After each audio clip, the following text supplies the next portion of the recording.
Okay, so you know that feeling, right? That sinking feeling. When an RFP response lands and it's just, well, off. Maybe it's vague, way too expensive, or just completely misses what you actually need. Yeah, this is a common headache. It really is.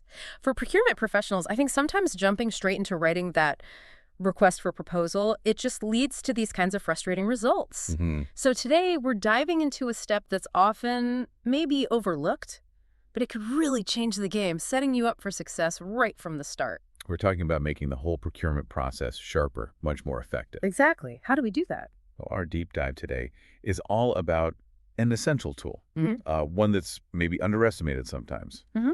the Request for Information, or RFI. The RFI. Okay. Yeah, we'll unpack what it is. Basically, a short, structured document you use really early in the procurement process. Mhm. Its job, gathering market intelligence straight from suppliers. So not asking for bids or detailed pricing yet. No, absolutely not. That comes later. This is distinct. It's about understanding the landscape, the possibilities, before you even think about committing to specifics. Okay, so why is this first step, this sort of fact-finding, why is it so incredibly crucial? You mentioned skipping, it feels like designing a building without surveying the land. That's a good analogy. What are the real-world consequences, and what are the actual benefits RFIs bring? Well, the main thing is clarity. RFIs give you that critical upfront clarity. You get a real sense of the market landscape. Who are the vendors? What technologies are out there? What are the rough pricing benchmarks? Right, reduces the guesswork. Massively reduces risk. It helps you avoid setting, unworkable timelines or budgets that are completely unrealistic or specs that just don't make sense in the current market. And the results. Stronger RFPs, Hmm. much more tailored, genuinely competitive RFPs. We see teams that skip this. They often face reworks, they miss deadlines, or maybe worse of all, they get stuck with suppliers who just can't deliver. That makes sense. But I can almost hear some listeners thinking, great, another step. Doesn't this just add more time to an already packed schedule? How do you answer that? It's a fair question, definitely. But it's actually a bit ironic because a well-done RFI usually saves you time and resources later on. How so? Think of it like this. You invest a little time now, asking the right questions, to save potentially days of headache, dealing with confusing proposals, or having to restart the process. Okay, so it's proactive rather than reactive. Precisely.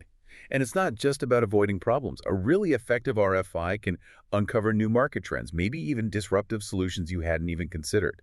It shifts procurement from just buying reactively to strategically shaping the solution. Okay, I'm sold on the strategic value.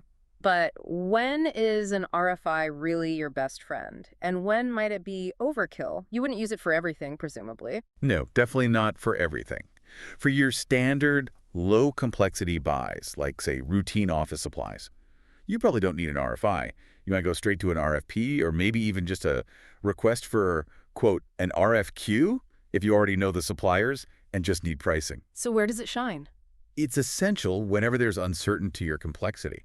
Think about sourcing products with lots of technical variations, maybe industrial components where you're not quite sure which specific certifications matter most. Oh, okay. Or if you're expanding into a new market, you need to map out the local supplier capabilities. Exploring totally new solutions, like maybe modular construction instead of traditional. Or, critically, validating supplier qualifications, especially in regulated fields. So anytime you need that clarity before you lock things down. Exactly. Clarity before commitment. That's the key. And if you decide an RFI is the way to go, how do you make sure you get genuinely useful responses back from suppliers? Any best practices? Oh, absolutely. Some key things. Keep it concise. Nobody wants a 20-page RFI questionnaire. Stick to the core information you need. Keep it focused. Right. Ask structured questions. Group them logically, maybe by business capabilities, technical aspects, compliance needs, service models, logistics, that sort of thing. Makes sense for comparison. Definitely. And stay neutral in your language. The goal here is discovery, getting unbiased information, not starting a negotiation. And finally, use a standardized template. It makes comparing responses so much easier and more reliable. That structure sounds key. Now, you touched on this earlier, but let's really make it clear. People often mix up RFIs and RFPs. Can you just spell out the difference again? Purpose, timing, impact. Yeah, it's a common confusion, but they're very distinct tools. The RFI's purpose: to explore options, validate feasibility, is used early. In that exploratory stage, It should be relatively low effort for suppliers to respond to. In its impact. It shapes your requirements. It helps define the scope of what you'll eventually ask for in the RFP. Okay, and the RFP. The RFP comes later, after your requirements are clear, thanks, hopefully, to the RFI. Its purpose is to request detailed solutions and specific pricing. It demands high effort from suppliers. And its impact. It directly influences your supplier selection. Big difference. So, think. RFI equals exploration. RFP equals decision-making. Exploration versus decision. Got it. Now, many teams, maybe even listeners right now, are still managing RFIs manually. Emails, spreadsheets. One source we looked at called it chaos. I've seen that chaos. It's real. So here's where it gets really interesting, I think. How can automation change this whole RFI game for procurement teams? Oh, it's transformative. Moving RFIs from email and spreadsheets to a dedicated procurement platform. Huge benefits. Speed is the obvious one. Sending, collecting, organizing responses takes minutes, not days. Okay, speed. What else? Standardization. Automation forces responses into a consistent format that makes side-by-side comparison incredibly easy and objective. You also get much better internal collaboration features. Ah, it's the whole team is on the same page. Exactly. Plus, full auditability. Every question, every answer, every communication is tracked.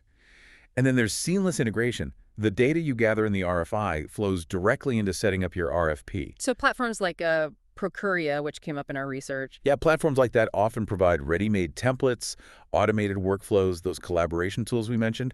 It just makes the whole RFI process streamlined, transparent, and honestly more competitive.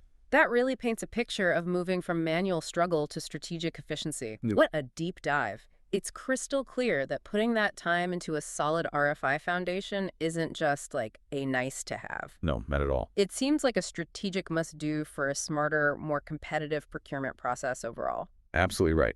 And maybe think beyond just the immediate wins, the clearer RFPs, the better suppliers. Yeah. Consider this. What broader, maybe long-term strategic advantages do you gain by systematically understanding your market before you even issue a formal request? Good question. It shifts the whole dynamic, right? It becomes about proactively shaping the solutions you need for the future, not just reacting to whatever suppliers happen to offer you today.